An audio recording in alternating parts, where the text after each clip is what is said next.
Welcome to Kid Bits, a place where kids learn to be creative thinkers. I'll be your host, Zoey Brown. I picked this book because today was Inauguration Day. It's called Grace for President, written by Kelly DiPucchio, pictures by LeUyen Pham. Grace for President. One Monday morning in September, Miss Barrington rolled out a big poster with all the president's pictures on. Grace Campbell could not believe her eyes. Where are all the girls?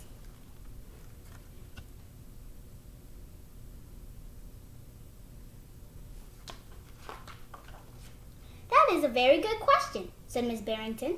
The truth is, our country has never had a woman president. No girl president ever?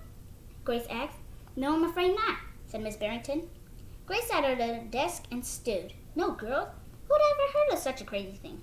Finally, she raised her hand.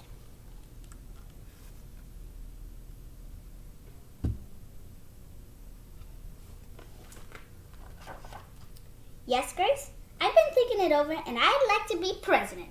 Several students in the class laughed. Well, I think that's a star-spangled idea, Grace, said Miss Barrington. In fact, we could have our own election right here at Woodrow Wilson Elementary. The snickering in the room stopped. Grace smiled. Would anyone else like to run for president? Miss Barrington asked the class. Nobody raised their hand. Becoming president was going to be easy, Grace thought.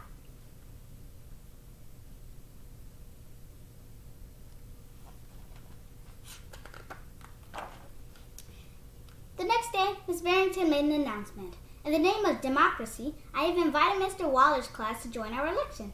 Their class nominated Thomas Cobb to be their presidential candidate. Grace's heart sank. Thomas was the school spelling bee champion. His experiments always took a blue ribbon at the science fair, and he was the captain of the soccer team. Because becoming president wasn't going to be so easy after all, Grace thought.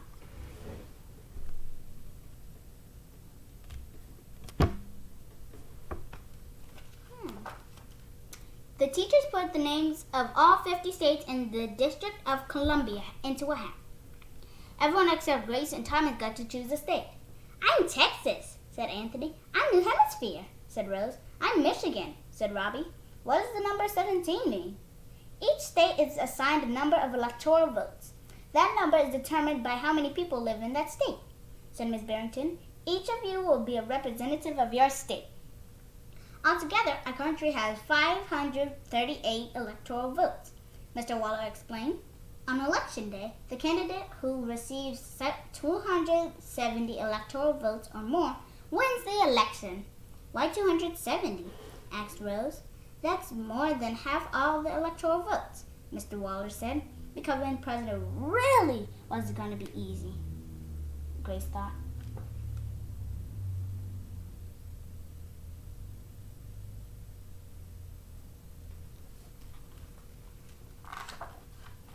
Grace came up with a campaign slogan.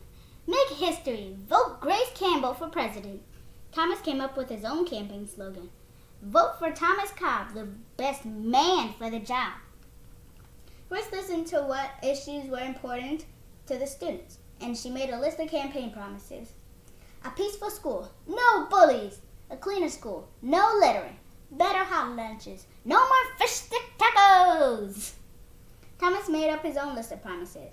Free tutoring, free soccer lessons, fish stick tacos every week. Grace made campaign posters and buttons. Thomas made posters and buttons too.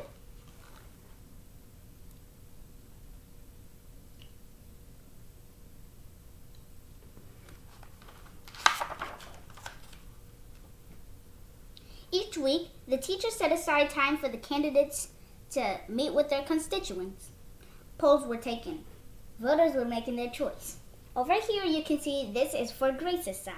Over here is for Thomas.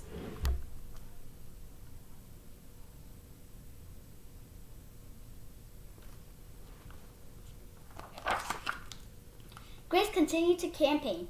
At recess, she gave speeches. During lunch, she handed out free cupcakes. After school, she held rallies.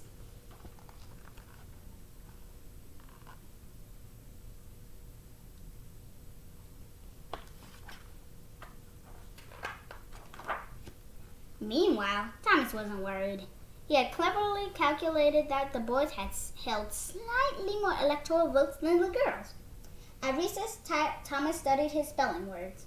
During lunch, he worked on his latest science experiment. After school, he played soccer.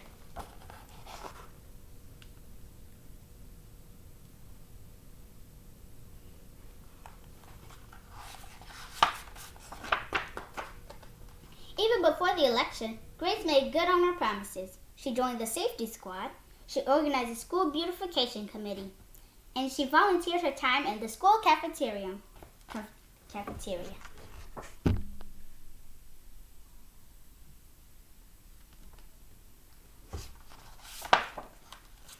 In early November, Woodrow Wilson Elementary hosted a special Election Day assembly. Grace and Thomas took their places on stage as the school band began to play. Henry was the first representative to approach the microphone. The Yellowhammer State of Alabama cast its 9 electoral votes for Thomas Cobb. Fletcher said, the last frontier state of Alaska cast its 3 electoral votes for the best man for the job, Thomas Cobb. Hannah called out, the Grand Canyon State of Arizona cast its 10 electoral votes for Grace Campbell. And so it went. State after state after state cast their electoral votes. The scoreboard in the gymnasium kept track of the totals.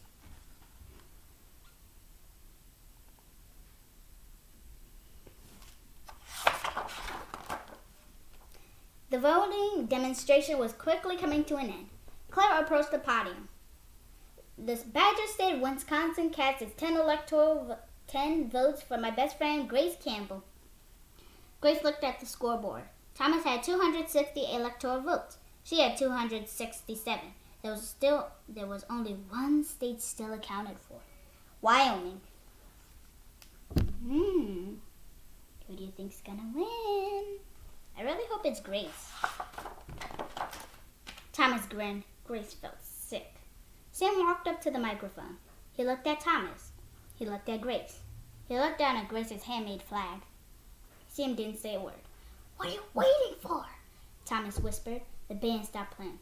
All eyes were on Wyoming. Finally, Sam cleared his throat. The Equality State of Wyoming cast its 3 electoral votes for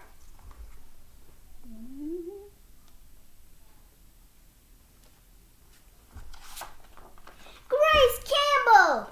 The gymnasium erupted in loud cheers and a few boos. Miss Barrington approached the podium.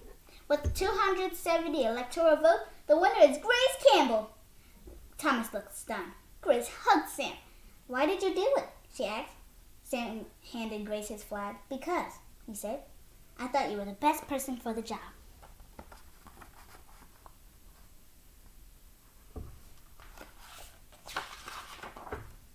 The following week, the students in Miss Barrington's class were preparing for their career day presentation. Grace volunteered to go first. She stood at the front of the room and glanced at the poster still hanging on the wall. My name is Grace Campbell, and when I grow up, I'm going to be the President of the United States.